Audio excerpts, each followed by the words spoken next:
Les Français parlent au français, du bout du monde. 3 événements récents sont appelés à marquer durablement les esprits.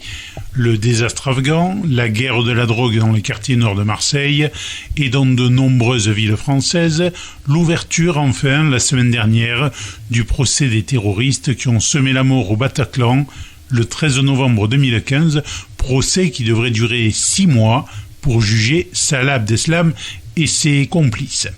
Avec vous, Joël François Dumont, en direct de Berlin. La Voix du Béarn proposera prochainement des invités de qualité pour traiter au fond chacun de ces 3 sujets. Mais auparavant, vous avez souhaité que nous rediffusions l'émission que nous avons diffusée le 21 avril 2020. Dites-nous pour quelle raison, Joël François ?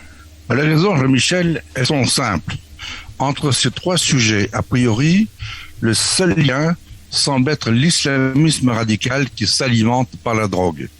Mais à mes yeux, il y a un sujet qui est tout aussi important, c'est de nous demander si nous n'aurions pas pu éviter ces 3 désastres qui n'auraient pu surprendre en fait personne, et en tout cas pas ceux qui nous gouvernent. En fait, il y a un deuxième lien à opérer. C'est cette même faillite du politique qui ne tient pas compte des alertes qui lui sont données. Les gouvernements français ne peuvent pas dire qu'ils n'avaient pas été prévenus des guerres de 1870, de 1914 et de 1940, avec des années d'avance. Et plus que de l'incompétence, c'est bien plus de ce genre de lâcheté qui permet à des dictatures de s'installer et de nous faire la guerre avec nos propres richesses, un comble. Concernant l'Afghanistan, d'un côté, il faut saluer la prouesse des militaires américains qui ont évacué en 18 jours près de 120 000 personnes, hommes, femmes et enfants de l'aéroport de Bagram, grâce à un pont aérien sans précédent dans l'histoire et dans des conditions épouvantables. De l'autre, on ne peut que blâmer les politiques américains qui ont négocié seuls, sans leurs alliés, avec les talibans ce départ dans la honte et dans le déshonneur. On en reparlera bientôt. Voir aux États-Unis, sans généraux, réclamer la démission du ministre de la Défense n'est pas une chose courante. Deuxième sujet, cette guerre de la drogue, un fléau qui gangrène la France depuis près de 20 ans. Le président Macron, qui donne l'impression d'être toujours en campagne électorale, est invité 3 jours à Marseille. Mais sérieusement, qui peut croire un seul instant que cette guerre pourrait être gagnée un jour sans une véritable volonté politique? C'est cela qui a toujours manqué depuis 20 ans. Quels que puissent être les moyens, en hommes et en matériel, il ne faut pas s'attendre dans la durée à aucun retournement de situation sans une volonté politique affichée avec des lois adaptées et des lois exécutées. Troisième sujet, les attentats de Paris. Le moins que l'on puisse dire est que le pouvoir politique, là encore, a failli dans sa mission. L'attentat contre Charlie Hebdo avait pourtant révélé les faiblesses, plus que les failles, des formes d'engagement imposées à nos forces de l'ordre. On l'a vu, les militaires sur place au Bataclan n'avaient pas le droit d'utiliser leurs armes. Les 2 policiers arrivés par hasard, les premiers sur place, ont utilisé leurs armes de service en violation flagrante du règlement. Heureusement, ils l'ont fait. C'est ainsi qu'à 25 mètres de distance, ces 2 policiers tireurs d'élite avec une arme de poing ont réussi à empêcher un terroriste d'exécuter de sang-froid, d'une balle dans la tête, une innocente victime avec une Kalachnikov, une arme de guerre automatique. Où sont-ils dans le banc des accusés, ceux qui ont décidé de telles règles d'engagement, ceux qui au fil des années ont favorisé, avec plus de lâcheté que de compétence, la protection du bourreau à celle des victimes? Jean-Michel, je vous propose de revenir aujourd'hui avec le préfet Squarcini sur un sujet de fond prioritaire à mes yeux, la réforme du renseignement qui marquera en France un tournant sécuritaire et qui verra cette réforme amplement validée par les faits. Nous parlons également intelligence économique avec le professeur Christian Tafani, un universitaire expert des questions de défense et de sécurité qui a fait partie de la commission Martre. L'objectif avoué en 1994 de cette commission était de prendre en compte les facteurs immatériels de la compétitivité, la fin de la guerre froide, l'émergence de nouvelles puissances économiques, le processus de mondialisation des échanges et la révolution des nouvelles technologies induisant un déplacement des logiques de puissance, historiquement dans le champ militaire, vers la sphère économique, il était urgent de réagir et de proposer une politique publique qui nous permette de nous adapter au monde tel qu'il était. Alors, si vous voulez, d'abord on va revenir à la première question sur cette pandémie. Il est évident que le petit virus a entraîné très brutalement un bouleversement mondial en termes géopolitiques, en termes scientifiques, en termes bien sûr de côté offensif et tout ce qui peut déclencher un nouvel équilibre entre les souverainetés nationales de chaque pays et surtout l'Europe. On y reviendra plus tard. La réforme du renseignement a été nécessaire. Pourquoi ? Il fallait évoluer dans la mesure où la menace évoluait et on voyait bien venir une absence de différence entre menace extérieure et menace intérieure. Ça veut dire que la DGSE, la DST, la Direction centrale des renseignements généraux allaient travailler, comme la Direction du renseignement militaire, sur des cibles qui allaient venir de loin pour ensanglanter notre territoire national. Pour la première fois, après avoir travaillé de façon cloisonnée, et vous le savez, sans coordination parfaite, sur du contre-espionnage, sur la protection du patrimoine scientifique, sur des menaces internes, les séparatismes, les mouvements d'ultra-gauche européenne et autres. Pour la première fois, nous voyons arriver un nouvel ennemi, l'islam religieux, l'islam radical religieux, qui vient ensanglanter, après 1994, bien sûr, l'Algérie, 1995, le territoire national français. Les Américains ont également, bien sûr, plus tard, ce qui devait leur arriver, malgré les mises en alerte successives. 1995, pour nous, est un déclenchement sur le modus operandi où, pour la première fois, les Algériens, d'abord, viennent nous demander une aide, car ils ont bien compris qu'on était sur un moment de bascule politique. Et les généraux algériens, avec qui nous étions en contact au niveau du renseignement et des échanges et d'une coopération internationale, nous ont appelés à l'aide, car ils avaient compris que tout le réseau des Afghans venait s'installer en France.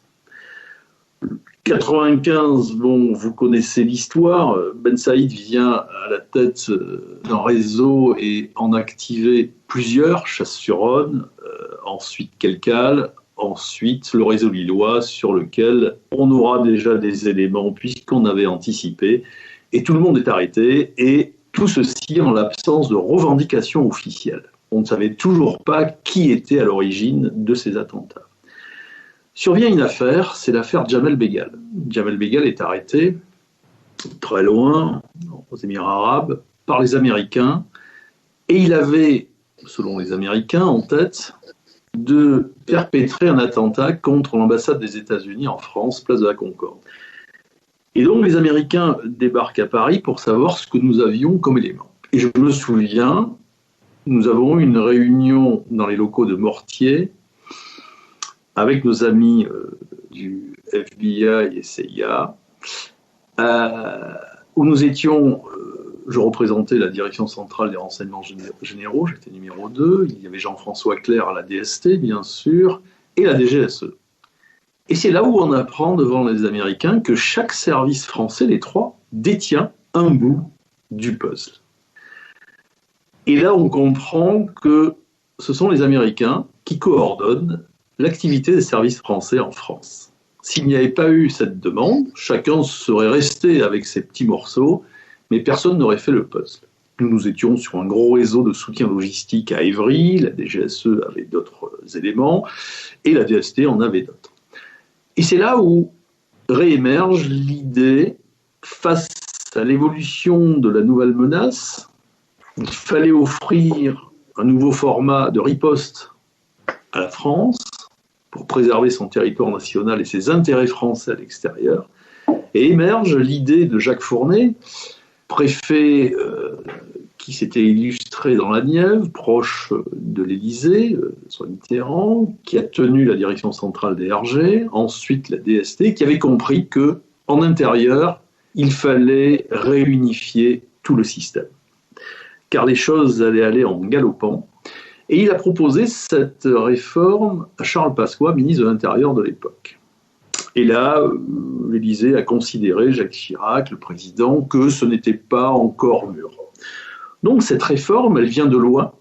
Elle vient d'un préfet plutôt qualifié proche de François Mitterrand, et elle avait tout son sens. Mais il ne fallait absolument pas perdre de temps, parce que pendant cette réflexion, nous commencions à encaisser des coups, nous étions en train d'observer la montée en place de cellules dormantes, puisque à l'époque le modus était un émir venait de l'extérieur, il activait des cellules dormantes mi-droit commun, bien sûr religieuses, et ensuite ça partait.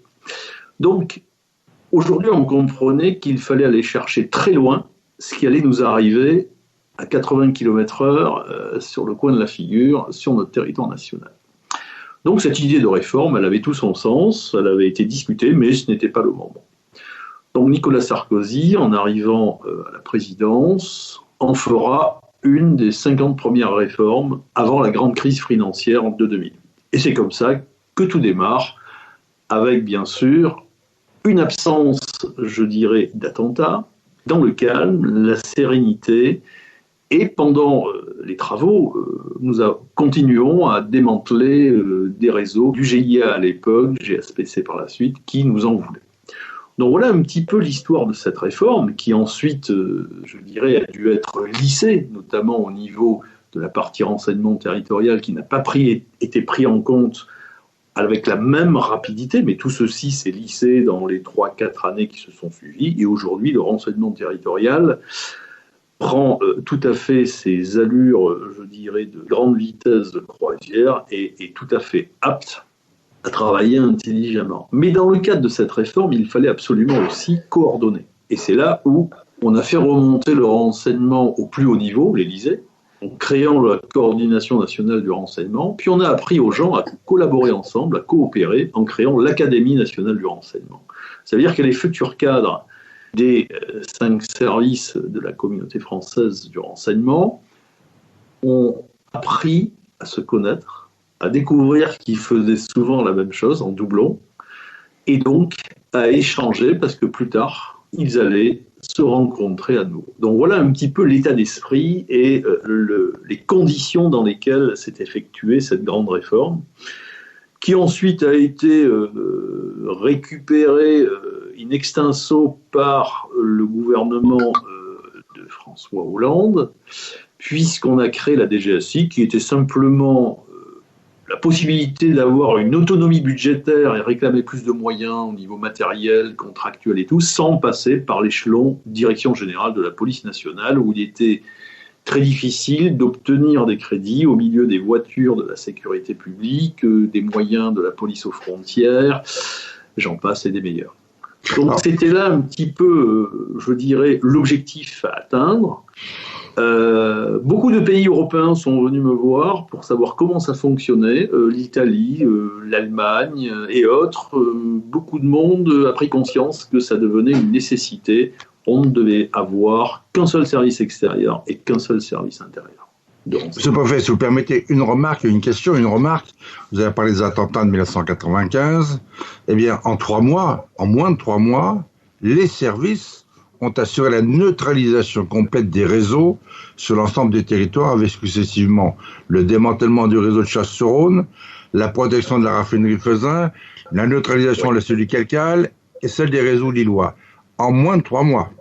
Oui, parce que, si vous voulez, nous avions, nous, renseignements généraux, services issus de la décolonisation, nous avions une section étrangers minorités qui s'occupait de 120 minorités installées sur le territoire, où il fallait, depuis la grande époque, s'intéresser à l'état d'esprit, renseigner les préfets, avoir une espèce d'analyse et de veille sur les réactions de ces communautés par rapport aux décisions politiques et donc les conséquences que cela pouvait avoir en termes de troubles à l'ordre public sur le territoire national. En investissant sur cet aspect, nous avions pu travailler sur ce qui manque aujourd'hui, et vous l'avez compris, l'organisation de l'islam de France, qui était un vœu pieux de Pierre Joxe, repris par Jean-Louis Debré, repris par Nicolas Sarkozy et d'autres. Et aujourd'hui, on cale encore, puisqu'on n'arrive pas à faire émerger une structure représentative ès-qualité. Donc, en travaillant un petit peu sur les leçons de la loi sur le port du voile, sur le suivi des communautés, nous avions identifié, avec le déplacement des Afghans sur le territoire national, rappelez-vous l'opération Chrysanthème et autres, nous avions identifié des cellules, des réseaux dormants et autres. Et lorsque Ben Saïd, alias Mehdi, arrive de l'est d'Alger pour, avec Rachid Ramda, le financier installé à Londres, actionner les réseaux, certains étaient connus de nous.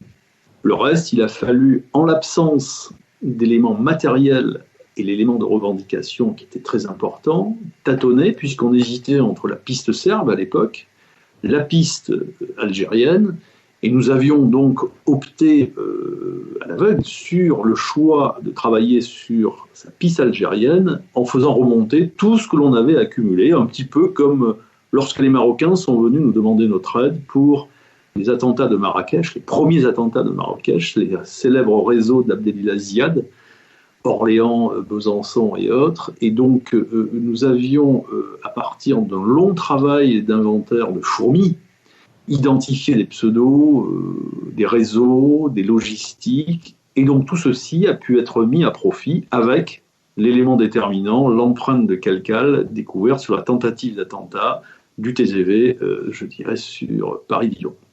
Alors, parle toute cette période. Et en plus, derrière, la DST et les renseignements généraux ont été en première ligne dans la lutte contre le terrorisme islamiste. Il y a une chose quand même qui m'avait frappé. Vous nous avez reçu en janvier 2009 dans votre bureau, quand vous étiez le patron de la DCR, enfin de la direction centrale du renseignement intérieur. Vous nous avez dit, pour la première fois, on fait une réforme à froid. C'est-à-dire pas dans l'urgence. Oui, ou à la suite de scandales. Rappelez-vous, lorsque Charles Pasqua dit aux renseignements généraux vous ne ferez plus de suivi des affaires politiques, des affaires électorales. On est à l'époque où, au fameux congrès de la Villette, les RG étaient là pour savoir qui allait être le premier secrétaire fédéral du PS et tout, ce qui avait fait un petit peu scandale. Bon, il y avait eu l'histoire du pasteur Doucet aussi, avec l'origine de la préfecture de police. Donc, Charles Pasqua a dit on arrête. Et on se rebascule sur le côté opérationnel, prévention des nouvelles menaces, puisqu'on était dans un changement d'écosystème. Et il fallait commencer à tailler le format des services qui devaient gérer tout ce qui allait nous arriver. Et c'est vrai qu'on l'a fait dans le calme et la sérénité. Tout ceci s'est fait tout à fait normalement, c'est la première fois que ça arrive. Et bien sûr, comme je vous le disais, pendant le même temps, on continuait à arrêter des réseaux, à peu près 2 réseaux par an, qui voulaient commettre des attentats sur le territoire national, y compris devant le siège de la DCRI, puisqu'il a fallu mettre des plots de sécurité et reblinder un petit peu tous les abords, puisqu'on voulait nous mettre 200 kilos d'explosifs dans une voiture piégée. Un petit réseau de Seine-et-Marne, mais il est évident qu'avec les essais faits avec l'aide de la DGA en enceinte militaire, il ne restait plus que 2 tours d'ascenseur. Avec le professeur Tafani qui vous écoute et qui connaît bien ce genre de problème, et qui lui a toujours été intéressé par ce continuum entre la sécurité et la défense, je pense qu'il sera intéressant de demander des questions, il faudra poser une question sur ce rapprochement de 2 cultures différentes, 2 cultures complémentaires qui ont été forgées au sein de la DST, au sein des RG, pour n'en faire plus qu'une, afin de disposer, comme on le disait à l'époque, d'un service de renseignement intérieur cohérent, professionnel et actif, sinon proactif. Monsieur Tafani. Oui, effectivement, cela évoque des souvenirs, des époques qui se sont succédées, chacune apportant ses améliorations, parfois des retours en arrière, mais allant toujours dans le bon sens. Au sein de l'université, j'ai participé, vous le savez, à la création du premier master en intelligence économique à Sophia Antipolis, qui fut inauguré par Jean Arthuis, qui fut une grande première, qui fut le premier du titre, avant d'ailleurs de connaître une flambée de masters de toutes sortes que mes collègues universitaires ont créés, puisqu'on a connu à un moment donné près de 250 unités universitaires qui intégraient le mot intelligence économique, puisque c'était vendeur, donc on mettait de l'intelligence économique. Ce qui est un peu compliqué quand on est universitaire de se reconvertir comme ça dans le monde industriel. Mais mes collègues ont toujours eu un certain sens de l'opportunité. Et d'ailleurs, de ces centaines, de 150 à 180 masters au bout de 2 ans, je crois qu'aujourd'hui, on n'en compte plus. D'ailleurs, le mot même intelligence économique a un peu disparu du vocable. Exact. Maintenant, on préfère parler de sécurité économique. Alors, pour reprendre votre question, effectivement, il y a eu une évolution. Il y a à peu près 15 ans déjà, je faisais des séances de sensibilisation pour mes étudiants dans le cadre des masters sécurité internationale, sécurité extérieure. Je les préparais dans des sessions spéciales au concours d'entrée pour engager des métiers vers les affaires étrangères, vers la DGSI, vers la DGSE. Peu d'élus, puisque les concours sont extrêmement, je dirais, sélectifs. Et j'avais, si vous voulez, il y a 15 ans, une intervention de la DGSI qui venait de Paris, des interventions locales. J'avais également l'intervention de la DGSE, ce qui était relativement rare déjà à l'époque, mais jamais l'un avec l'autre. Ensuite, j'ai eu des interventions de la DRSD, ancienne DPSD, sécurité militaire, mais jamais sans l'un ou l'autre. Et puis ensuite, j'ai même eu il y a 2 ans l'intervention de la DRM. Alors maintenant, ce qui est nouveau, c'est que la DRM, la DGSE et la DRSD interviennent ensemble. Alors ça, c'est une révolution. Bien sûr. Et ce qui est fabuleux, c'est que dans la salle où se trouve l'intervention de la DGSE et DRSD, eh bien, il y a les représentants de la DGSI qui sont là, qui posent des questions aux autres. Donc, si vous voulez, il y a quand même une avancée culturelle formidable. Et donc, de ce côté-là, il n'y a pas à se plaindre. Les gens commencent à se parler. Oh, certes, je ne vois ça que comme universitaire, de loin. Mais il me semble quand même que chacun conserve un petit peu. Et ce qui est normal, ces petits secrets, parce que le jour où tout le monde mettrait tout sur la même table, au même niveau, eh bien là, je pense que nous serions un peu dans des situations délicates. Donc, nous avons réussi à rassembler les gens. Les étudiants sont sensibilisés jusqu'à un certain point. Et là, je voudrais vous dire quelque chose qui me frappe par rapport à des étudiants. J'ai des étudiants qui préparent le métier des armes. Master en sécurité internationale, défense, sécurité extérieure. Donc, ils sont destinés, ou tout au moins quand ils rentrent, ils ont envie de passer le concours de Saint-Cyr, de passer le concours de la DGSE. Ils ont une appétence, une envie formidable. Mais quand je leur pose la question, chaque année, comme un petit test, pensez-vous que l'on puisse revoir à Nice, par exemple, en France, des paysages désolés, des zones de conflit, le retour de la guerre? Vous savez ce qu'ils me disent tous à 100%? Je dis bien ça. Non, non, non. C'est fini, ça. La guerre, elle est loin, elle est très loin. Elle ne peut pas venir chez nous, c'est fini. Plus jamais ça, pas en tout cas sur le territoire intérieur. Eh bien, je vais vous dire, pour des gens qui sont sensibilisés, qui veulent passer ces concours, dire ça, je considère que c'est quand même très, très grave. Voilà. C'est inquiétant. Alors, je pense qu'après, ceux qui réussissent à intégrer les grandes agences de sécurité vont changer d'opinion. Mais parfois, j'en suis pas trop convaincu, parce que je pense que la société du multimédia, de la communication en outrance, allez, je qualifierais ça de bisounours, fait que quelque part, ils vont amener dans leur travail d'analyste des comportements, des analyses, des processus qui sont quand même très loin parfois des dures réalités. Oui. Je pense qu'ils ne sont pas tout à fait habitués, nos sociétés ne les ont pas habitués, hélas. Vous avez raison, et aujourd'hui le virus nous ramène à beaucoup plus d'humilité, grande humilité, puisque siècle moderne, progrès scientifique, on l'a sous-estimé, on a mal évalué au niveau international cette crise sans précédent où un petit grain de sable vient bloquer une économie mondiale et confiner des gens comme au Moyen-Âge, puisqu'on n'a rien inventé depuis la Grande Peste. Et il faut trouver un vaccin, des tests, des masques. Et bon. La menace, c'est un petit peu comme ça. Et s'il faut mutualiser ce que vous avez dit dans certains domaines, lutte antiterroriste, protection du patrimoine économique et scientifique, là aussi, la recherche d'un vaccin y entre parfaitement, la recherche des ripostes aussi. La lutte contre le contre-espionnage appelle davantage, je dirais, de cloisonnement. Et c'est ainsi puisqu'on ne sait pas qui l'ennemi a approché et, je dirais, a retourné. Aujourd'hui, donc, la mutualisation reste de mise. Pourquoi ? Parce que tout ceci a un coût. Est-ce qu'on va acheter un train électrique à tous les enfants à Noël ou on en achète un beau et on se le prête ? C'est un petit peu ça l'idée. Deuxièmement, on combat tous les mêmes ennemis. Donc à un moment, il faut apprendre à savoir travailler sous différentes approches complémentaires et culturelles, bien sûr.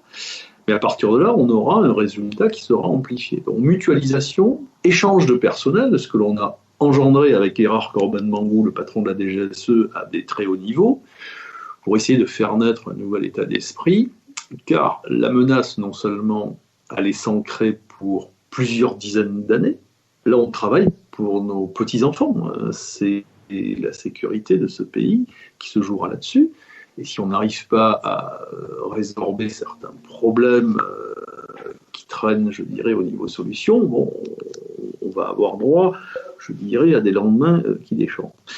Mais dans tout ça, c'est quoi ? Vous le voyez, les problèmes d'aménagement du territoire, les fermetures d'hôpitaux, tout est question de commerce et de finances. Or, le renseignement, c'est comme l'assurance.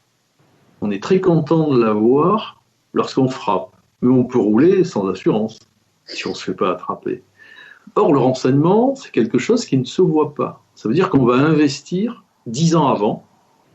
Par exemple, pour la cellule de Lille, en 1995, ce sont des éléments qui ont eu, je dirais, qui ont pris naissance 4-5 ans auparavant et sur lesquels le service a travaillé et sur lesquels ensuite on a pu avoir une maturité au moment où on devait l'avoir. Sinon, on fait de la bibliothèque. Mais quand on a besoin du renseignement, qu'il soit analytique, opérationnel, on sait où aller le chercher, on le rafraîchit par des sources humaines, des sources techniques, des surveillances opérationnelles, des filatures, et ensuite on peut dire « oulala, là c'est grave ». Quand vous savez qu'on a quand même de nombreux Tchétchènes en France et que Nice était une place forte très intéressante. Lorsqu'on s'est mis à les surveiller, on voyait qu'ils étaient du niveau opérationnel du 13e RDP. Et qu'ils venaient combattre dans l'émirat du Caucase, comme vous le savez, et qu'ils venaient se remettre au vert sur la région niçoise, ce qui est pas mal. Donc ça veut dire que la menace est là, elle persiste, elle est de qualité, et elle va durer encore plus. D'où ce travail en amont, des échanges en termes de coopération internationale, parce que seul on n'est pas aussi bon, mais déjà entendons-nous au niveau intérieur. Pourquoi la DGSE irait demander quelque chose à la CIA et nous en ferait pas profiter sur ce type de matière, par exemple ? Donc c'est là où il vaut mieux faire une demande commune et avoir une réponse commune. Et ensuite, et c'est le rôle de la coordination, on partage le travail et les missions à effectuer. En ce sens, cette réforme du renseignement, elle s'est inscrite dans une double niveau. Faire remonter le renseignement au niveau le plus important, c'est-à-dire que le plan national du renseignement, il est fait maintenant à ce niveau-là, au niveau Élysée. Deuxièmement, tous les jours, une synthèse des services de renseignement est portée à la coordination qui la montre au secrétaire général, au DIRCAB du président et au président lui-même, qui la note et ça redescend avec des instructions claires et précises. Ça veut dire qu'on est dans de la chaleur permanente, on est dans de l'interaction et les services savent qu'ils ont une légitimité et, je dirais, un accord pour chercher dans la direction où ils ont anticipé l'origine d'une nouvelle menace. Et c'est ça qui est intéressant aujourd'hui. Donc le but, c'est de faire mieux, avec moins de moyens, puisqu'on était bien sûr en RGPP, comme vous le saviez, la réduction générale des politiques publiques, tout en ayant un produit de plus grande qualité. Donc soit on mutualise, soit on s'entend, soit on partage, soit on n'est pas beau. Donc le but de la réforme était à la fois hisser le renseignement au plus haut niveau, mais travailler en amont en anticipant les nouvelles menaces. Alors bien sûr, il fallait s'entendre en interne avant d'aller demander à la coopération internationale. Bon, la DCRI travaillait à l'époque avec 170 liaisons extérieures, donc il faut que ce soit un peu organisé. Et c'est là tout le système à mettre en place. Alors il est certain que lorsque on passe d'une culture de renseignement type DST, plutôt service de renseignement et de sécurité contre-espionnage. Ça veut dire qu'on se méfie de tout, il faut tout cloisonner. Lorsqu'on passe à une structure plutôt judiciarisée, ouverte sur le monde extérieur, partage avec les magistrats, les services de police judiciaire, la brigade criminelle du 36 quai des Orfèvres et autres, ben ça fait deux cultures différentes. Et c'est là où il fallait commencer à faire naître une culture basée sur la protection et la sécurité de nos bijoux de famille, puisqu'il faut savoir, je fais une petite parenthèse, depuis l'effondrement du mur de Berlin, le nombre de personnes offensives dans les résidences des ambassades a considérablement augmenté. C'est une constatation européenne. Ça veut dire que c'est une activité qui s'est développée alors qu'on pensait qu'elle allait diminuer. Mais non. Donc, en plus du contre-espionnage, il fallait faire du contre-terrorisme. Plus la protection du patrimoine économique et scientifique, ce que vous connaissez, plus les différentes menaces, contestations sociétales et autres que vous suivez, et avec les cyberattaques et autres. Bon. Aujourd'hui, donc, nous sommes sur un cloisonnement nécessaire, mais aussi une ouverture qui est nécessaire parce qu'un avocat d'une partie civile va exiger la levée du secret défense et vous demander de sortir comment vous avez eu le nom de son client, sous quelle forme, est-ce que c'est le FBI, mais sur quelle structure ou autre, parce que on est en termes de procédure, des droits de la défense, et donc tout le monde a droit à un procès équitable.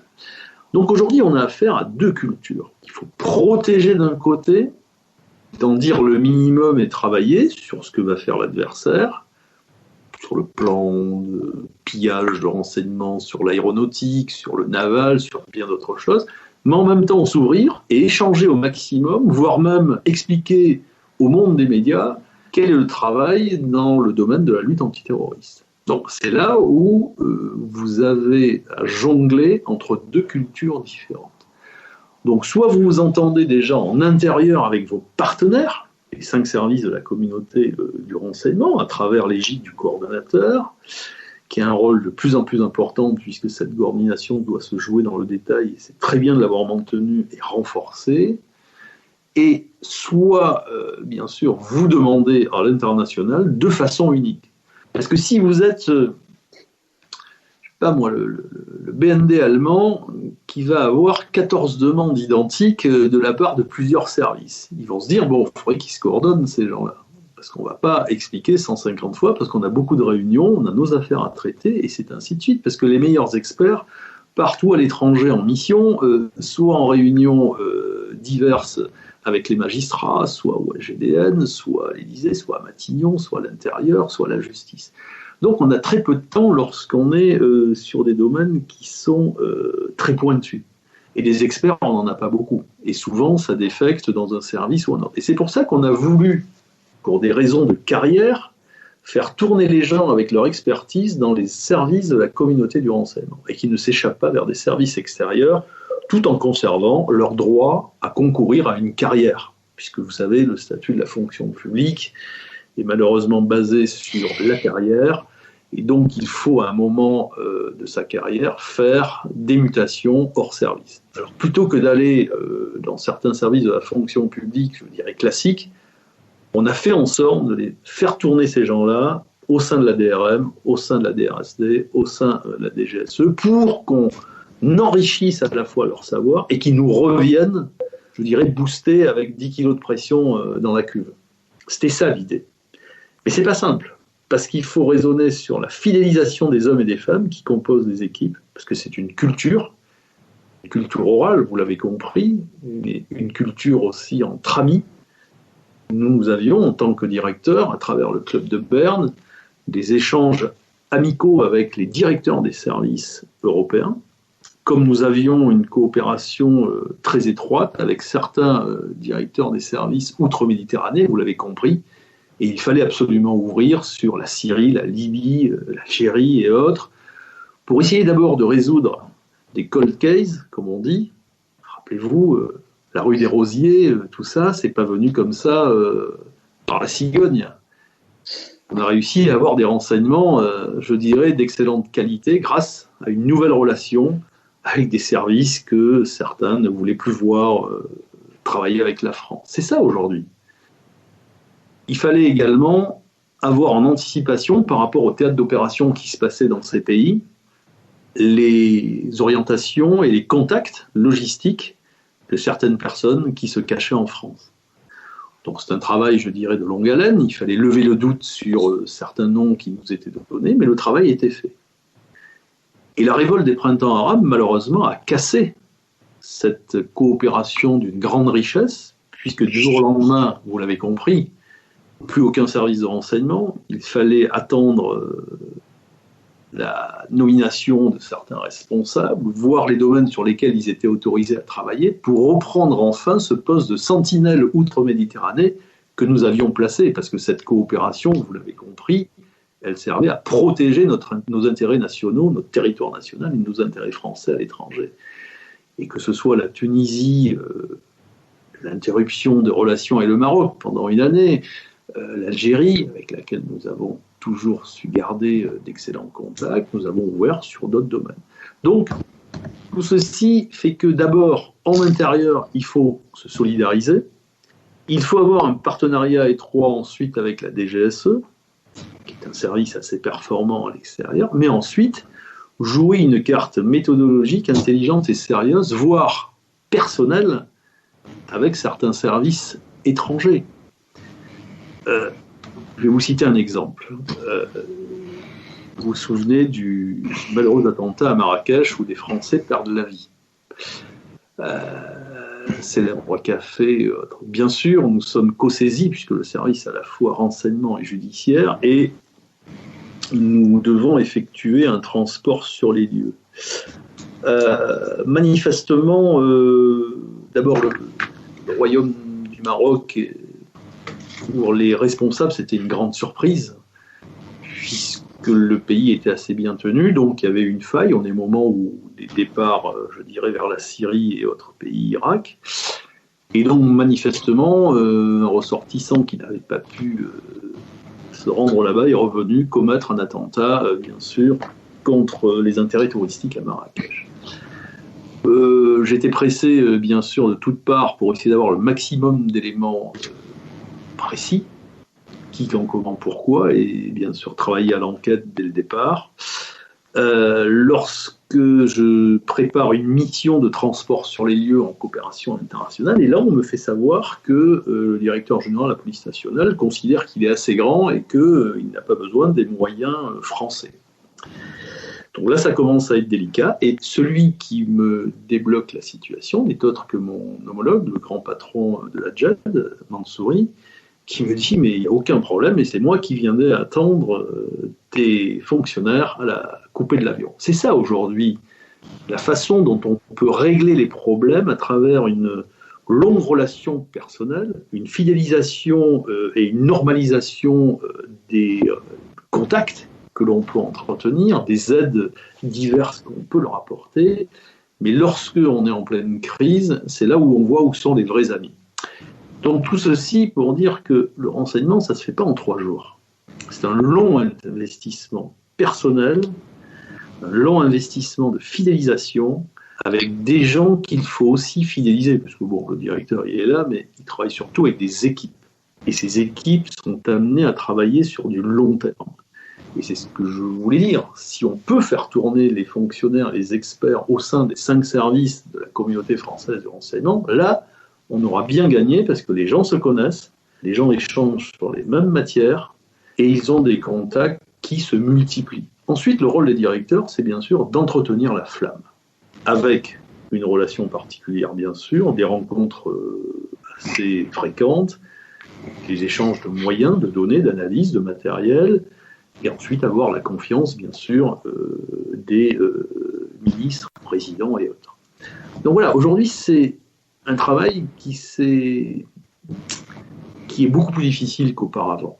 Parce que la menace a bien évolué, on n'est plus sur de la guerre froide, où on avait l'action des services qui frappaient sur un territoire étranger, mais des intérêts français pour nous faire comprendre d'où ça venait.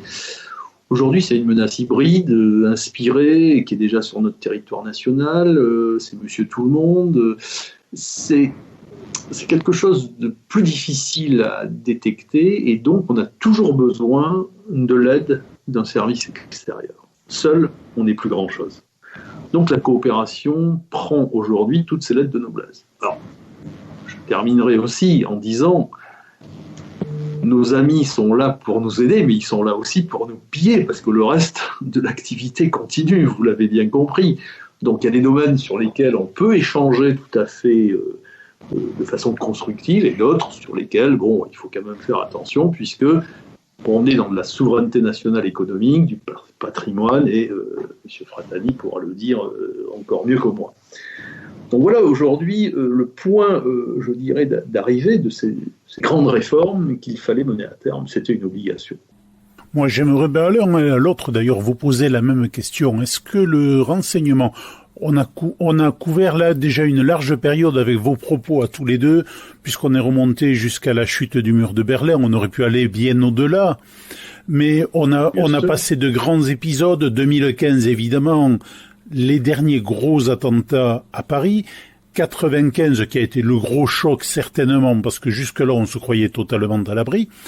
Est-ce que, par exemple, au milieu des années 90, le renseignement français avait un avantage, une avance sur les autres services de renseignement en Europe et dans le monde? Est-ce qu'il a été plus en mesure de résoudre facilement l'énigme autour de ces attentats de 95, ou est-ce que finalement c'était une coordination mondiale qui existait déjà, comme elle peut peut-être exister aujourd'hui ou pas, et vous nous l'expliquerez aussi? Non, je crois tout à fait humblement, parce que c'est une constatation qui remontait à l'époque par rapport à ce que les services français avaient connu. Nous avions la DGSE d'un côté, qui travaillait bien sûr sur l'extérieur, la DST qui était avec Jean-François Clerc et l'ami Caprioli-Louis, donc sur toute la partie montante terrorisme arabe, on va dire, Proche-Orient oriental, on est sur les phares, les Abdallah, tout ça et autres. La rue de Rennes, on avait eu bien avant Copernic et la rue des Rosiers. Et les RG travaillaient de façon très souple par rapport au cloisonnement de la DST qui découvrait le terrorisme à travers l'Azala, les Arméniens qui avaient frappé l'aéroport d'Orly, mais c'était un service qui était basé à l'après-guerre sur du contre-espionnage essentiellement. Le terrorisme était une petite cellule qui est devenue une division, ensuite une sous-direction. Donc, on a avancé en marchant. Les RG travaillaient autrement, de façon plus souple, avec un maillage territorial très fort, des remontées en immédiat, des flashs, des messages et autres. C'était plus rapide, peut-être un peu plus, pardonnez-moi le terme, parce qu'il est bordélique, mais ça fonctionnait, alors que la DST était très sécurisée, parce que le contre-espionnage était très important et la matière dominante. Si vous voulez... Là-dessus, on avait chacun un petit morceau. Mais les RG étaient pris, alors on ne veut pas remonter au bureau de liaison anti-OAS de la grande époque, où tout le monde était réuni dans des cellules un peu spécialisées pour travailler sur les attentats et assassinats commis sur le territoire national. Mais nous avions une longueur d'avance en termes de savoir-faire, d'abord sur le thème de l'ultra-gauche européenne et ensuite sur les séparatismes. Alors, séparatisme, vous connaissez la problématique basque, bretonne, corse.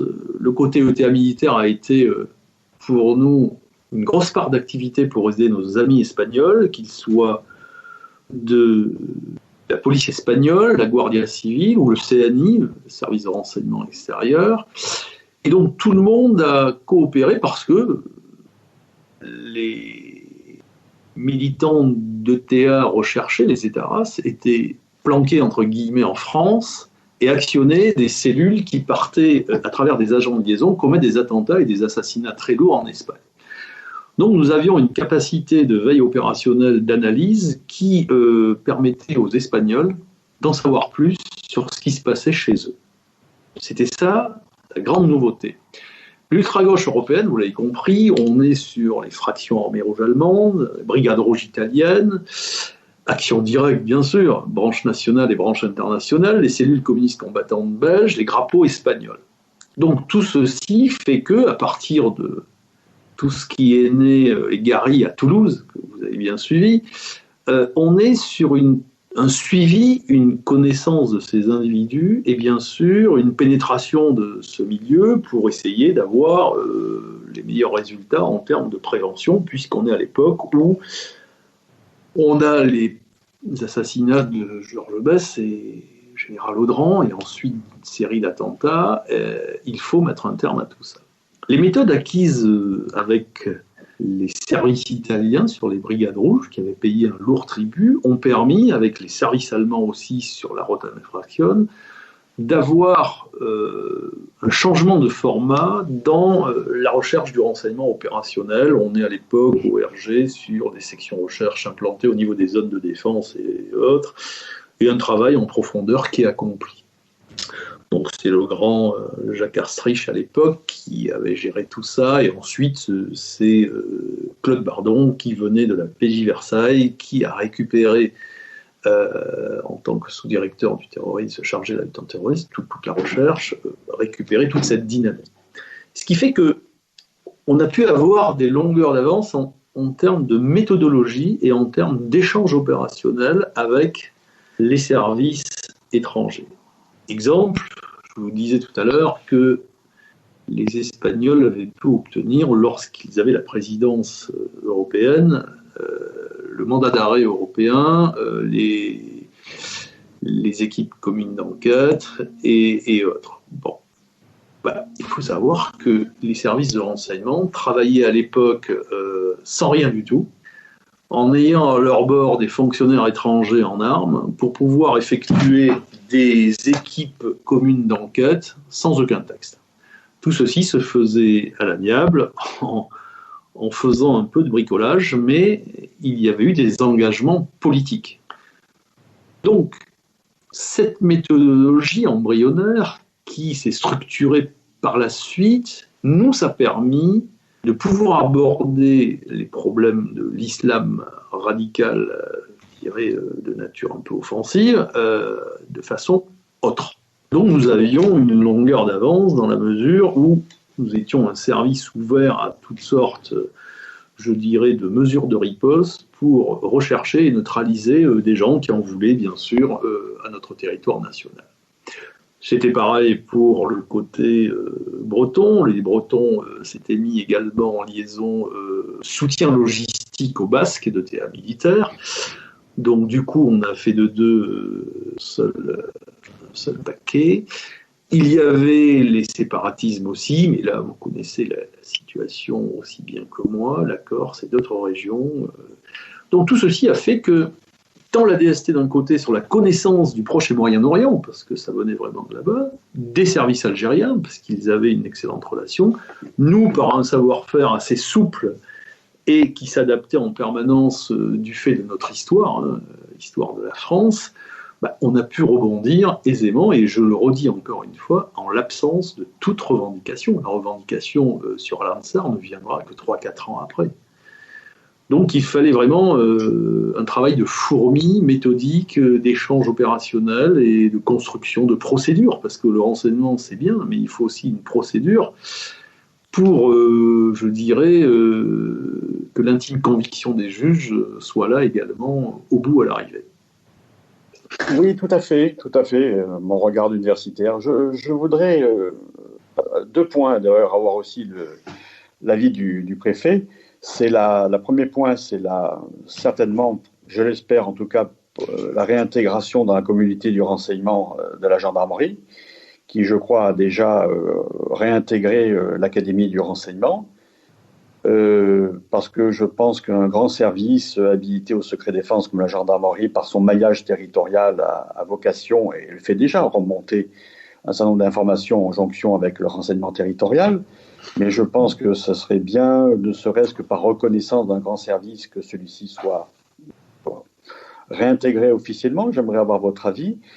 La deuxième chose, c'est de porter un point sur, vous l'avez évoqué, monsieur le préfet, sur les aspects de PPST, de protection du patrimoine scientifique.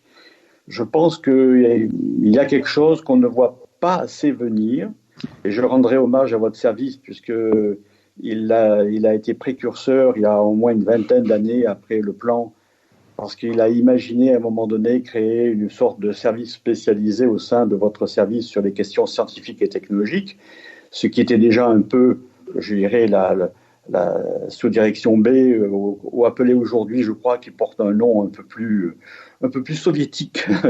Tout à fait. Et donc, ça me rappelle un peu Blake et Mortimer, ce genre de choses. Un petit peu. Un petit peu. Donc, quelque part, c'est de mettre l'accent un petit peu sur le fait que le terrorisme évolue. Il devient plus technologique. Je me rappelle certains attentats en baie d'Aden contre un navire américain qui fut perpétré par des étudiants qui avaient quand même le niveau de Master 2, je crois, en chimie. Je pense qu'aujourd'hui, quand on voit des outils comme CRISP, qui sont des outils qui permettent à des étudiants de niveau de licence de pouvoir intervenir, manipuler génétiquement, je dirais, un génome, avec des outils en kit qu'on peut trouver facilement, je pense que la grande menace pour les prochaines années est une menace de type NBCR. Hein. Et je pense que malheureusement, nous risquons d'avoir une montée en puissance de la capacité technologique, du savoir, de la connaissance, pour perpétrer des attentats beaucoup plus cuisants pour nous. Alors je me dis que lorsque je vois comment nous avons été terrassés par un gentil petit virus, éventuellement, on ne sait pas trop, plus ou moins saisonnier, plus ou moins naturel, je me demande ce que nous ferions face à une attaque de type NBCR. Je pense que la maîtrise de la connaissance, du savoir scientifique et technologique et de notre patrimoine va devenir de plus en plus fondamentale parce que le monde va devenir de plus en plus dangereux. Voilà, alors ça là, c'est une remarque. Et puis la question que je vous pose, monsieur le préfet, sur la gendarmerie nationale. Alors, on va commencer par la deuxième, si vous le voulez bien. Nous avons une structure solide, le SGDN, qui est devenu le secrétariat général de défense nationale, qui est devenu le SGDSN, avec la création à l'époque de Nicolas Sarkozy de l'ANSSI, l'Agence nationale de sécurité des systèmes d'information. C'est là où on parle d'infrastructures vitales. Donc, l'État doit assurer sa continuité en termes de survie, en cas de crise grave, à travers des activités que l'on désigne comme vitales et que donc il faut protéger par tout moyen. Et c'est là où la recherche du renseignement sur des menaces prend tout son sens. Mais aujourd'hui, le côté bactériologique avait déjà été pensé par les Afghans. Ils avaient récupéré des chercheurs, des scientifiques pakistanais, ils avaient essayé d'isoler des virus, mais ils n'avaient pas réussi à les conserver. Mais déjà, ça leur trottait dans la tête avec la botuline, la ricine, mettre de la poudre sur les poignées de porte. Bon, il y avait un peu des bricolos de l'horreur qui réfléchissaient à tout ça. Aujourd'hui, le côté cyberattaque reste aussi un élément important. Regardez aujourd'hui, le fantassin, l'ELIN, donc, est bardé de capteurs informatiques, de décideurs et autres. Donc vous pouvez neutraliser un théâtre d'opération extérieur sans problème par des cyberattaques sur des shelters qui sont des postes de commandement projetés. Tout ça pour dire que on voit bien, le virus a fait naître à nouveau les théories complotistes. Bon, quand on voit que le porte-avions américain est également plombé, entre guillemets, le nôtre aussi, on se dit, mais tiens, est-ce qu'il n'y aurait pas eu à l'escale quelqu'un qui a refilé le virus pour neutraliser notre capacité d'action avec tout le groupe d'action navale? Pourquoi pas?